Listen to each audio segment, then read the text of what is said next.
Assalamualaikum, selamat datang ke channel Kokoce. Kali ni Miss Kiha nak cerita tentang ni pula. Mahkamah arah kerajaan bayar 5 juta kepada keluarga Altan Tuya.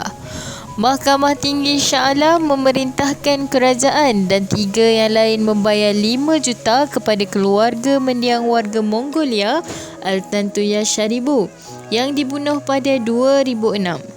Keputusan Hakim Mahkamah Sivil Wazir Alam Maidin Mira yang memihak kepada keluarga Altan Tuya pagi ini dibuat 15 tahun selepas tindakan sivil difailkan pada 2007. 3 pelantif Sharibu Steve dan Altan Sesek Sanja yang merupakan bapa dan ibu mendiang serta abang Altan Tuya Munggu Sagai Baya Jagral memfailkan saman 100 juta. Saman itu menyasarkan 2 bekas anggota unit tindakan khas UTK, Azilah Hadri dan Sirul Azhar Umar, serta penganalisis politik Abdul Razak Baginda dan Kerajaan Malaysia. Altan Tuya dibunuh pada Oktober 2006 dan mayatnya diletupkan dengan bahan letupan grade tentera. Mahkamah Jenayah berasingan mensabitkan Azilah dan Sirul Azhar atas pembunuhan itu dan menjatuhkan hukuman mati pada April 2009. Bagaimanapun, Mahkamah Jenayah membebaskan Razak daripada tuduhan bersubahat dengan pembunuhan itu tanpa dipanggil pembelaan pada Oktober 2008.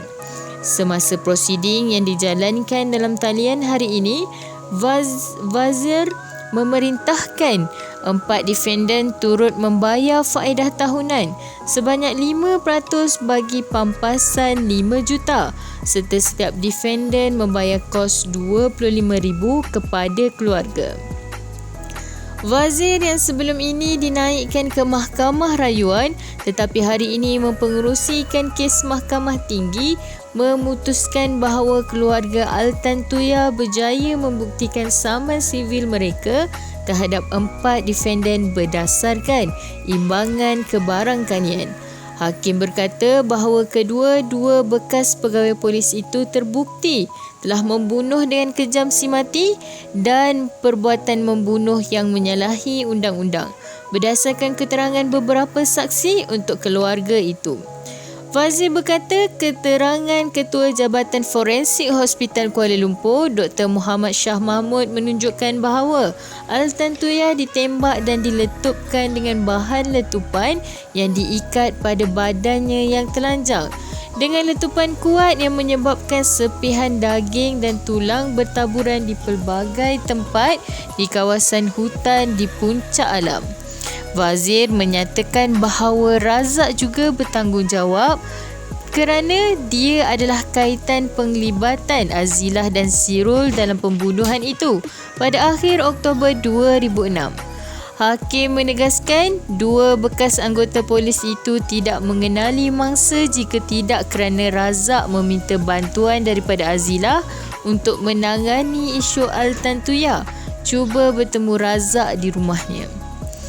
Wazir berkata keterangan semasa perbicaraan Mahkamah Sivil ke atas saman itu menunjukkan bahawa Altan Tuya dan sepupunya Namira Gerelma datang ke Malaysia pada Oktober 2006 untuk bertemu Razak yang disebut hakim sebagai individu yang menjalin hubungan dengan Altan Tuya ketika itu. Hakim berkata keterangan Namira menunjukkan Altan Tuya mahu mengutip bayaran daripada Razak atas kerja terjemahan yang dia lakukan untuknya di Paris. Bagaimanapun, mahkamah tidak memberikan butiran lanjut mengenai kerja terjemahan yang dilakukan oleh Altan Tuya untuk Razak. Wazir berkata Razak dalam penyataan pembelaannya mengakui melibatkan bantuan Azilah bagi menangani isu Altan Tuya mengganggu Razak. Defendant pertama dan kedua, Azilah dan Sirul, tidak mengenali si mati sebelum tarikh 19 Oktober 2006 ketika 2 bekas polis itu bertemu Altan Tuya di luar rumah Razak dan mengiringinya pergi. Terdapat motif yang boleh dilihat untuk defendant pertama dan kedua meletupkannya dengan bahan letupan grade tinggi. Satu-satunya kaitan antara defendant pertama dan kedua dengan si mati ialah defendant ketiga, Razak, kata Wazir.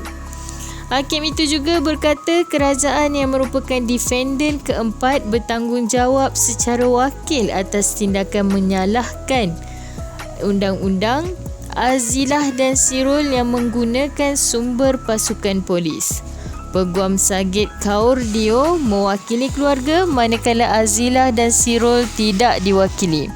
Peguam Manjit Singh Dillon bertindak bagi Razak manakala Peguam Kanan Persekutuan Zeti Zurina Kamaruddin mewakili kerajaan.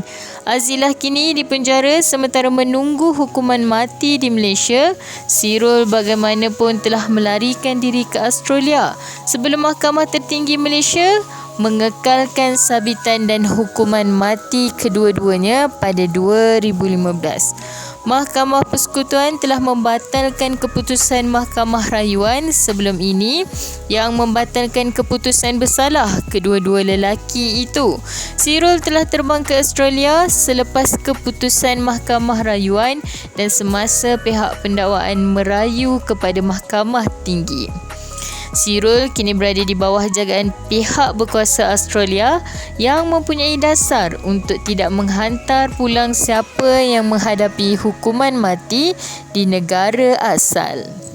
Diulangi, artikel ini diambil dari artikel berkenaan. Sebagai penggemar media hiburan, harus berhati-hati dalam memilih sesuatu isu. Kami tidak bertanggungjawab kerana pihak kami tidak tahu kesahihan berita yang dikeluarkan. Jangan meletakkan kepercayaan penuh dan membuat spekulasi atas perkara yang kita tidak pasti.